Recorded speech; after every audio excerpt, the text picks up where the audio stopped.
Hi everyone, this is Heidi from My Reading Life, and I'm here today to film a tag video. And this is the 10-year challenge book tag created by Rincey over at Rincey Reads. I will link her original tag down below. And Rincey would kindly tagged me in this tag, and I think it is a fabulous exercise. Anybody has their book records back to 2009, they should definitely try this tag. So basically what I'm going to be doing is through these questions, you're going to be comparing your reading from 2009 to 2019, basically over the last, the beginning and the end of this last decade. So let's just get started. The first question is, what was your favorite book in 2009?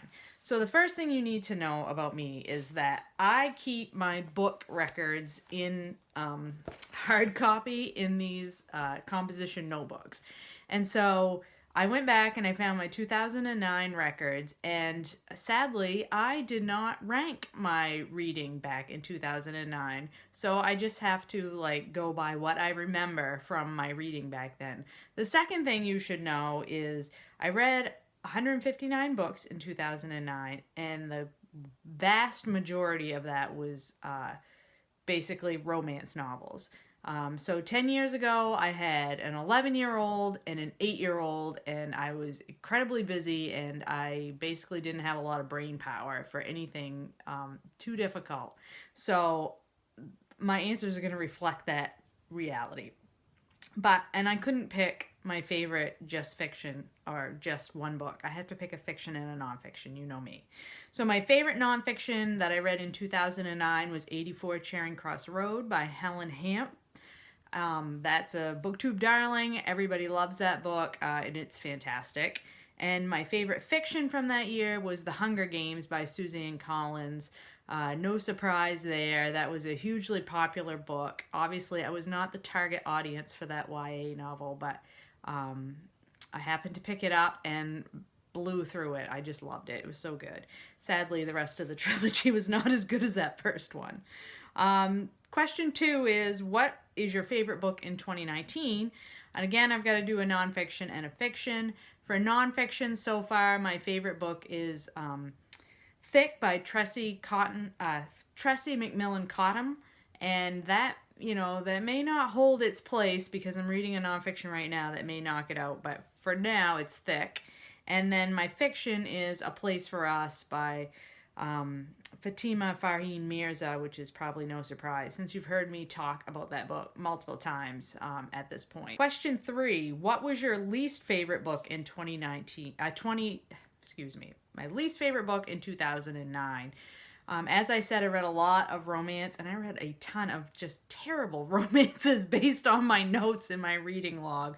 But I did note that I did not finish one of those romances, and so I'm going to call that my least favorite book, and that is a book called Bengal's Heat by Laura Lee. And I believe that was a paranormal romance. I will try to stick the cover up in here so you can see what one I'm talking about.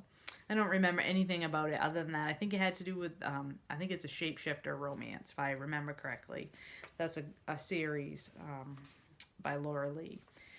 Question 4 is, what was your least favorite book in 2019? And that one was easy. That was The Portrait of an Artist as a Young Man by James Joyce. Just awful reading experience. Question 5, what is a book published in 2009 that you still want to read? Well, oddly enough, I'm actually in the process of reading a book that was published in 2009, and that is Wolf Hall by Hilary Mantel, and I'm very much enjoying that book. Another book that's on my physical TBR to be read that was published in 2009 that I very much want to read is The Lacuna by Barbara Kingsolver. Question 6, what is a book published in 2019 that you want to get to before 2020? And I actually have that one with me right now, and that is The Uninhabitable Earth, Life After Warming by David Wallace Wells. A book about climate change, nonfiction that I really want to get to by the end of the year. It's been one that I've been wanting to get to since I picked it up earlier this fall and just haven't gotten around to it yet. But hopefully I can get that one in before the end of the year.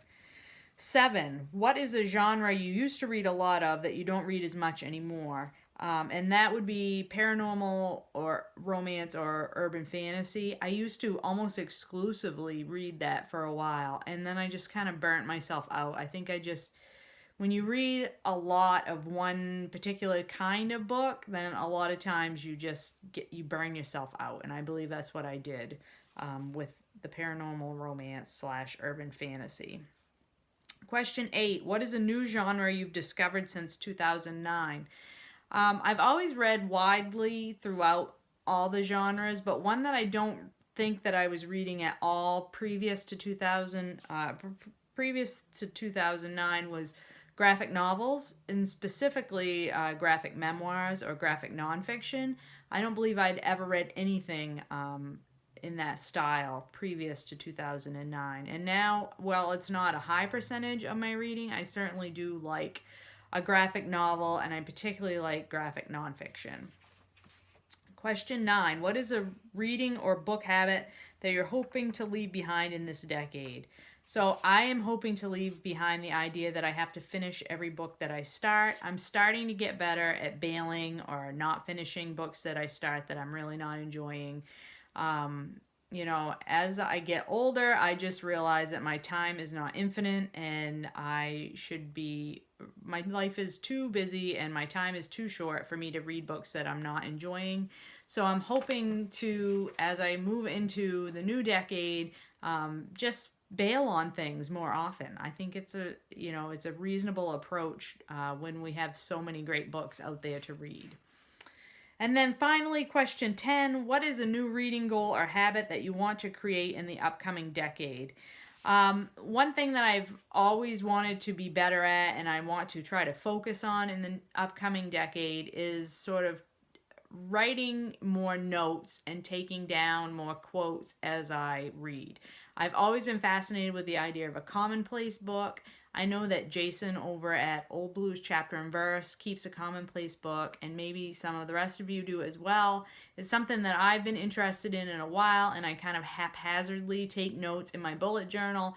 But heading into the new year and the new decade, I want to be more conscious of doing that. I think it's a wonderful resource, and it'll be a really great way for me to remember my reading as I move forward into the future. So that's one thing that I really like to get better at.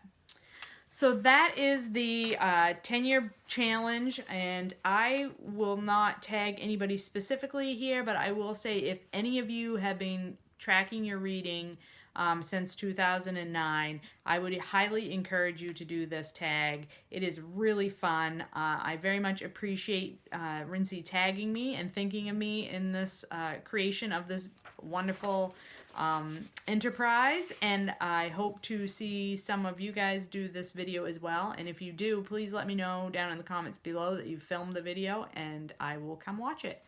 All right, everyone, I'll talk to you later.